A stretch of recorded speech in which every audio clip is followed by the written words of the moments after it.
John Madden in Orizaba, Mexico. The question I want to pose is, why is it so hard to pick out a lesbian couple in Mexico? They look like mom and daughter to me.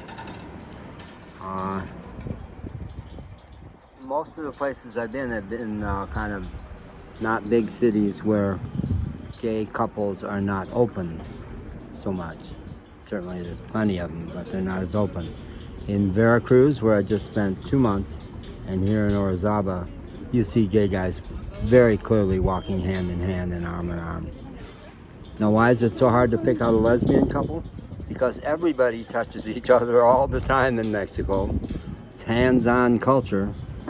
Kids, brothers and sisters, aunts and uncles, everybody touches everybody.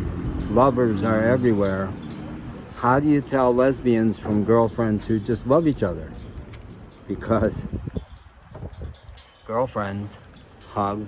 What prompted this video was to, I think probably just girlfriends who stopped where they were and went into a deep embrace and laughed and walked on.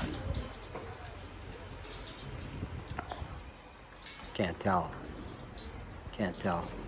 But it's wonderful that in Veracruz and in Orizaba, people are much more open. And I bet in Mexico City and the other big cities, that's even much more the case. So I want to share a story about me.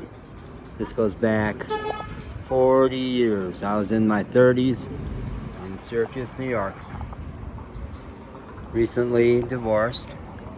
And my best buddy was a guy named Monty Berman, who was 30 years older than me, but so young in his thinking, so wide open in his thinking, that he attracted young friends and married a woman who was, I think, 30 years younger than him. He was not a big touchy guy, but we both were involved in something called reevaluation counseling in Syracuse, which encouraged you to be touching people, to give people lots of physical support to help them express their feelings, which I still think is really solid and has gotten a lot lost along the way. So Monty and I were walking through downtown Syracuse. I am a psychologist by background and had an office in the establishment office building in Syracuse, the State Tower building. And we were walking down the street holding hands.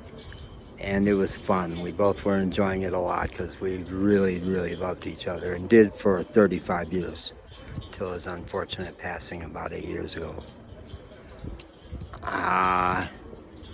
So the real issue was when we got to the State Tower building, were we going to release our hands or march into that hall of tradition and the status quo, the regular norms? Were we going to hold hands going into the State Tower building? And we proudly did.